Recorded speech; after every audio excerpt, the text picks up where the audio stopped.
1 2 संख्या आती है हमारी और ये चलती है हमारी अनंत अनंत तक, ठीक है। पूर्ण संख्या कौन सी होती है? जो 0 से स्टार्ट होती है और अनंत तक चलती है। पूर्णांक संख्या कौन सी होती है? जिनमें धनात्मक, ऋणात्मक और शून्य तीनों संख्या सम्मिलित हो। जैसे एग्जांपल, जैसे 3 -2 -1 0 और प्लस की 1 2 और 3।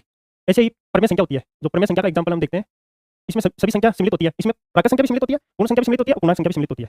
जैसे -3 0 1 √2 √4 और भी देख लो, जो भी है ये सभी संख्या आ गई। माइनस की 25/4 और 36/4, ये सभी क्या है? परमेय संख्या है। ये क्या है? परमेय संख्या है। ये तो हमारी आ गई प्राकृत संख्या, पूर्ण संख्या, पूर्णांक संख्या और परमेय संख्या। अब हम स्टार्ट करते हैं कि परमेय संख्या किसे कहते हैं। देखो परमेय संख्या,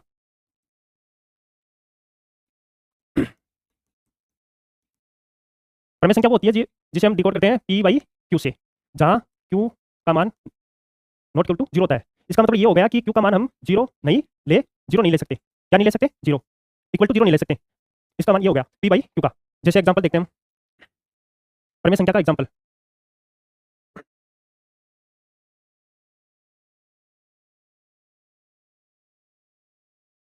एक है, एक परमेय संख्या है, 0 परमेय संख्या है, 3 परमेय संख्या है,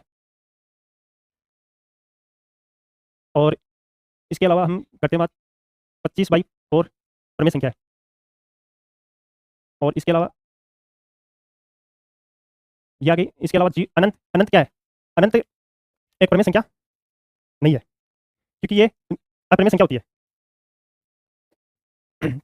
अब हम करते हैं कि Q का मान नॉट इक्वल टू 0 क्यों नहीं है। जैसे 0 0 क्यों आई Q का मान? क्योंकि Q देखो 0/1, एक होता है 1/0। इसका मान क्या हुआ?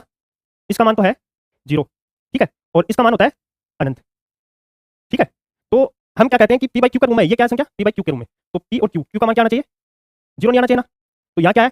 1 है, तो 1 इसका मान क्या होता है? 0/1 का 0, तो 0 इसलिए परमेय संख्या है 0। लेकिन 1/1/0 ये क्या है? इसका मान क्या होता है? अनंत, अनंत होता है ना। यहाँ Q का मान क्या आ गया?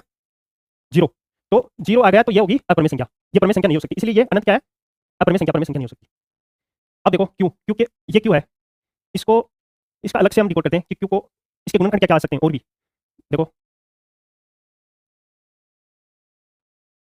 गुणनखंड, इसके गुणनखंड 2 की पावर n, 5 की पावर m, या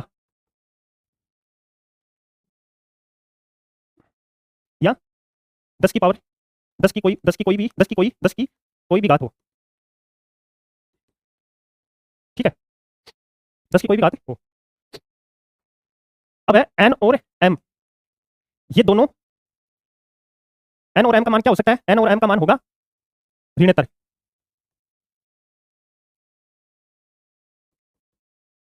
ये ऋणात्मक पूर्णांक हो सकते हैं, ठीक है, ऋणात्मक पूर्णांक होते हैं।